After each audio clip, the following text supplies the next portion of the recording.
Assalamualaikum warahmatullahi wabarakatuh. Pada kesempatan kali ini, saya akan menjelaskan materi akuntansi perpajakan mengenai materi piutang. Sebelum itu, izinkan saya memperkenalkan diri. Nama saya Andi Azahra Asri Irwanti, NIM 21001500119 dari kelas C, Program Studi Akuntansi S1, Universitas Negeri Makassar. Langsung saya masuk ke materi yang pertama, yaitu definisi piutang. Piutang atau account receivable ialah hak perusahaan kepada pihak lain yang akan diterima dalam bentuk kas. Piutang biasanya digolongkan menjadi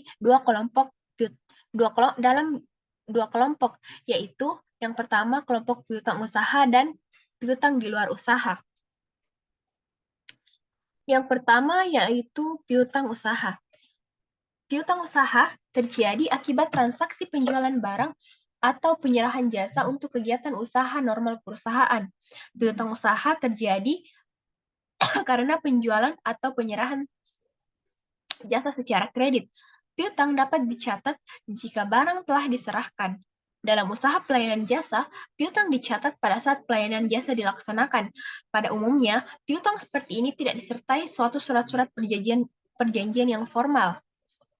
Akan tetapi, ada kalanya bentuk piutang usaha dinyatakan dalam bentuk surat dagang komersial, yaitu wesel tagih. Piutang yang dapat ditagih dalam 1 tahun dapat digolongkan ke dalam aset lancar, sedangkan piutang yang tidak dapat ditagih dalam 1 periode dapat digolongkan pada aset lain-lain.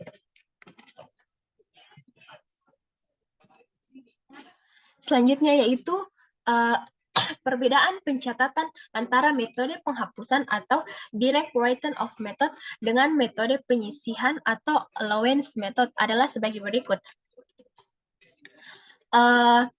Untuk metode penghapusan langsung, jika terjadi estimasi jumlah piutang tak terjadi, maka tidak diperlukan akun untuk mencatat.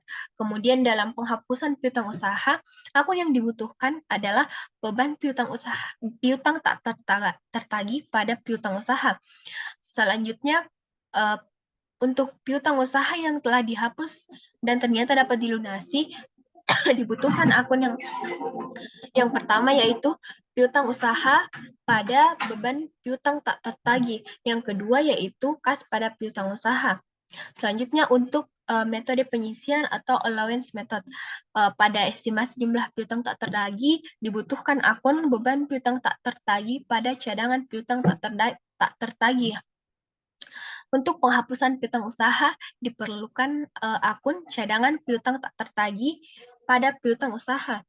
Selanjutnya, pada piutang usaha yang telah dihapus namun dapat dilunasi, diperlukan akun yang pertama yaitu piutang usaha pada cadangan piutang tak tertagih, dan kedua yaitu kas pada piutang usaha.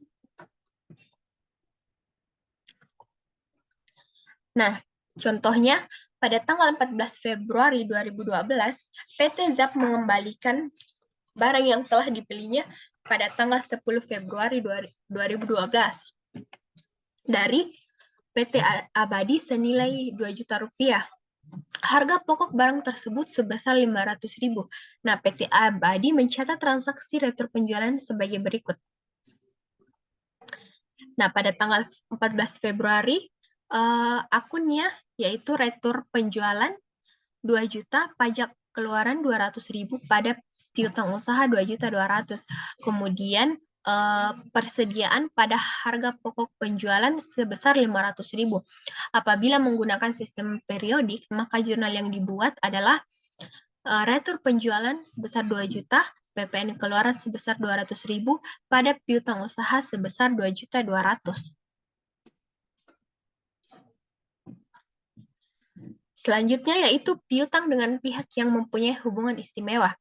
Piutang dalam hubungan istimewa merupakan saldo tagihan dari transaksi dilakukan dengan pihak di mana perusahaan mempunyai hubungan istimewa. Hubungan istimewa dapat merupakan memiliki atau menguasai.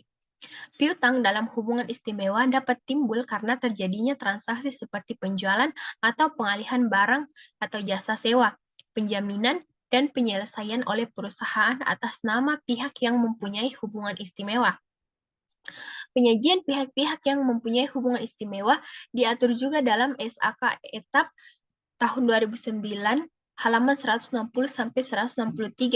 Apabila terdapat transaksi dengan pihak yang mempunyai hubungan istimewa, maka diungkapkan sifat dari hubungan tersebut. Juga informasi yang diperlukan tentang transaksi dan saldonya untuk memahami dampak potensial hubungan tersebut terhadap laporan keuangan. Selanjutnya yaitu nilai piutang dalam neraca. Biasanya, nilai piutang yang tercantum dalam neraca ialah nilai piutang neto. Pengertian piutang neto yang harus dicantumkan pada neraca fiskal dan komersial tidaklah sama.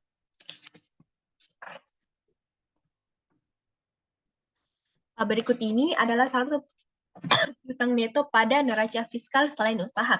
Yang pertama ada bank dan badan usaha lain yang menyalurkan kredit. Yang kedua yaitu usaha asuransi. Yang ketiga yaitu lembaga penjamin simpanan. Yang keempat yaitu usaha pertambangan. Yang kelima usaha kehutanan dan yang keenam yaitu usaha pengolahan limbah industri. Saldo piutang dikurangi dengan piutang yang benar-benar tidak dapat ditagih. Sedangkan saldo piutang neto pada neraca menurut akuntansi komersial ialah saldo piutang dikurangi penyisihan piutang tak tertagih atau piutang yang ditaksir tidak dapat tertagih. Jadi, metode penghapusan piutang yang diperkenankan dalam perpajakan di luar 6 usaha yang diatur pada PMK 81 PMK 03/2009 adalah metode langsung atau direct rate of method, sedangkan dalam akuntansi diperbolehkan memilih metode langsung atau direct rate of method atau metode pencadangan allowance method. Selanjutnya yaitu piutang di luar usaha. Piutang tidak hanya terjadi karena penjualan barang atau jasa. Sering itu pula piutang timbul karena pemberian pinjaman kepada pihak ketiga dan pegawai, klaim asuransi restorasi pajak, royalti, dan lain-lain. Apabila yang diharapkan dapat ditagih dalam waktu singkat, maka piutang-piutang tersebut dapat digolongkan sebagai aset lancar. Apabila ternyata penagihannya dilakukan lebih dari 1 tahun, maka sebaiknya digolongkan sebagai aset lain-lain. Itu saja materi yang dapat saya sampaikan mengenai piutang. Terima kasih. Wassalamualaikum warahmatullahi wabarakatuh.